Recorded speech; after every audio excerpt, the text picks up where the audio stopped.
अरे कशाला म्हणावं नादी लागताय, घोडा आणलाय म्या सुद्धा, असाला विना जीबच बाहेर काढायला लागली, 6 गोळ्या भरल्यात त्यात, अशी पिक्चर टाईप डायलॉग आणि हुल्लडबाजी करत सोशल मीडियावर रील्स करणारा 20-22 वर्षांचा परळीचा पोऱ्या निखिल फड. आपले वडील कैलास फड बरोबर हा देखील आता चांगला चर्चेत आलाय. कैलास फडचा हवेत गोळीबार करतानाचा एक जुना व्हिडिओ सोशल मीडियावर मोठ्या प्रमाणात व्हायरल झाला आणि अखेर पोलीस प्रशासनाला जाग आली. त्यांनी कैलास फड विरोधात गुन्हा दाखल केलाय. हे बाप लेक आहेत कोण? बीडमधील बंदूकशाहीच्या धक्कादायक आकडेवारीवरून कसा गदारोळ माजलाय याचीच माहिती आपण या व्हिडिओच्या माध्यमातून घेणार आहोत. पण त्यापूर्वी तुम्ही आमच्या चॅनलला सबस्क्राईब केलं नसेल तर चॅनल अगोदर सबस्क्राईब करा. मस्साजोगचे सरपंच संतोष देशमुख यांच्या निर्गुण हत्येनंतर बीड जिल्ह्यातील कायदा व सुव्यवस्था पुन्हा एकदा चव्हाट्यावर आली आहे. बीडमध्ये कशा पद्धतीनं कायदा व सुव्यवस्थेचे धिंडवडे काढले जातात याचे रोज नवनवीन खुलासे होत आहेत. आपले सहकारी वाल्मिक कराड यांच्यामुळे अगोदरच अडचणीत आलेले मंत्री धनंजय मुंडे यांचे पाय आता त्यांच्या कार्यकर्त्यांमुळे अजून खोलात जाण्याची शक्यता आहे. कारण धनंजय मुंडे यांचे समर्थक आणि वाल्मिक कराड यांचे निकटवर्तीय मानले जाणारे कैलास फड यांच्यावर परवाना असलेल्या रिव्हॉल्वर मधून विनाकारण हवेत गोळीबार केल्याप्रकरणी पोलीस अधीक्षकांच्या आदेशानुसार शेवटी परळी पोलीस ठाण्यात गुन्हा दाखल झाला. परळी येथील बँक कॉलनीतील रहिवासी कैलास फड यांनी मागील वर्षी एका कार्यक्रमाच्या वेळी विनाकारण हवेत फायर केलं होतं. असे करणे नियमबाह्य असल्यानं त्यांच्या विरुद्ध पोलीस कर्मचारी विष्णू फड यांनी दिलेल्या तक्रारीवरून गुन्हा दाखल करण्यात आला. हे तेच कैलास फड आहेत ज्यांनी विधानसभा निवडणूक मतदानाच्या दिवशी परळी शहरातील बँक कॉलनी भागातील मतदान केंद्रावर शरद पवार गटाचे नेते ॲडव्होकेट माधव जाधव यांना मारहाण केली होती. सोबतच बूथवरील सुरक्षा रक्षक असणाऱ्या पोलिसांना देखील बाप लेकांनी अरेरावीची भाषा करत दमदाटी केल्याचं व्हायरल व्हिडिओद्वारे कळतंय. त्यावेळी पहिल्यांदाच हे पिता पुत्र चर्चेत आले होते. कमरेला बंदूक खोचून गाड्यांमध्ये फिरणं, महागड्या वस्तू, महागडे कपडे वापरणं, अरेरावीची भाषा करून दहशत निर्माण करणं या दोन्ही बापलेकांचा नित्यक्रम असल्याचं आता विरोधक सांगतायत. निखिल फड हा मुलगा सोशल मीडिया इन्फ्लुएन्सर असून त्याचे इंस्टाग्राम ॲपवर 2,50,000 फॉलोअर्स आहेत. त्यात दबंगगिरी करणारे, कमरेला बंदूक लावून असलेले अनेक फोटो व्हिडिओ दिसतात. मंत्री धनंजय मुंडे, मंत्री पंकजा मुंडे, वाल्मिक कराड यांच्यासोबत दोन्ही बाप लेकाचे फोटोज दिसून येतात. त्यामुळे अशा दहशत निर्माण करणाऱ्यांना नेमका कुणाचा आशीर्वाद असतो असा प्रश्न विरोधक उपस्थित करतात.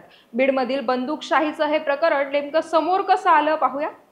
शिवसेनेचे बीड येथील जिल्हा प्रमुख स्वप्नील गलधर यांनी आपल्या फेसबुक अकाउंटवरून कैलास फड यांनी गोळीबार केल्याचा जुना व्हिडिओ अपलोड केल्यानंतर तो प्रचंड व्हायरल झाला होता. दीपावलीत शस्त्रपूजन करताना हा गोळीबार केल्याचा व्हिडिओ असल्याचं सांगितलं जात असलं तरी आता तपासात अनेक बाबी उघड होतील. हे व्हिडिओ व्हायरल झाल्यानंतर अंजली दमानिया, आमदार सुरेश धस चांगलेच आक्रमक झाले असून बीडमधील गुंडगिरी आणि तरुणाईचा प्रश्न उपस्थित करत विदारक वास्तव समोर आणण्याचा प्रयत्न केलाय. बीड म्हणजे गँग ऑफ वासेपूर असल्याचा सतत उल्लेख आमदार सुरेश धस करतात.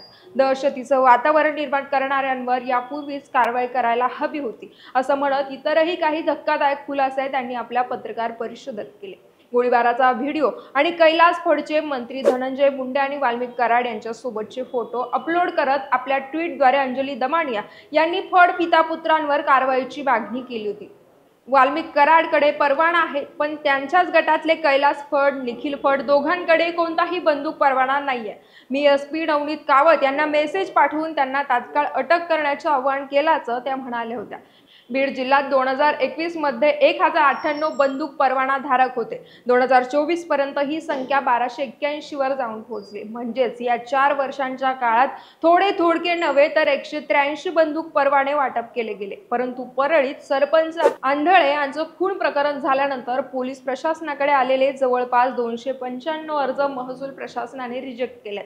विशेष म्हणजे या 295 लोकांना शस्त्र परवाने दिले जाण्यासाठीची फाईल पोलीस प्रशासनाने व्हेरीफाय करून पुढे पाठवलेली होती. बीड जिल्ह्यात एवढ्या मोठ्या प्रमाणात शस्त्र परवाने वितरित केल्याची बाब निदर्शनास आल्यानंतर त्या तुलनेत परभणीत केवळ 32 तर अमरावती ग्रामीण मध्ये 243 परवाने असल्याचं ट्विट अंजली दमानिया यांनी केलंय. त्यामुळे बीड जिल्ह्यात एवढ्या मोठ्या प्रमाणात शस्त्र परवाने दिले कोणी, यासाठी नेमका कुणाचा आशीर्वाद आहे असा प्रश्न अंजली दमानिया यांनी उपस्थित केलाय.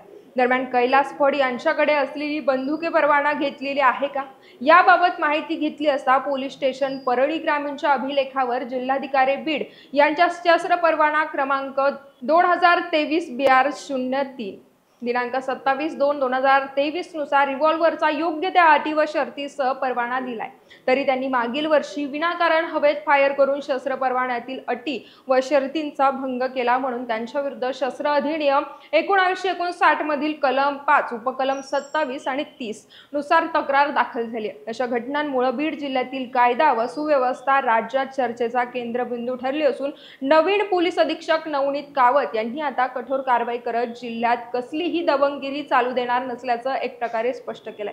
बीड जिल्ह्यात एक बाप आपल्याच मुलाला नेमका कोणत्या मार्गावर घेऊन चाललाय असा प्रश्न देखील सर्वसामान्य नागरिक विचारतात। यावर तुमच्या प्रतिक्रिया आम्हाला कमेंट्सच्या माध्यमातून नक्की कळवा।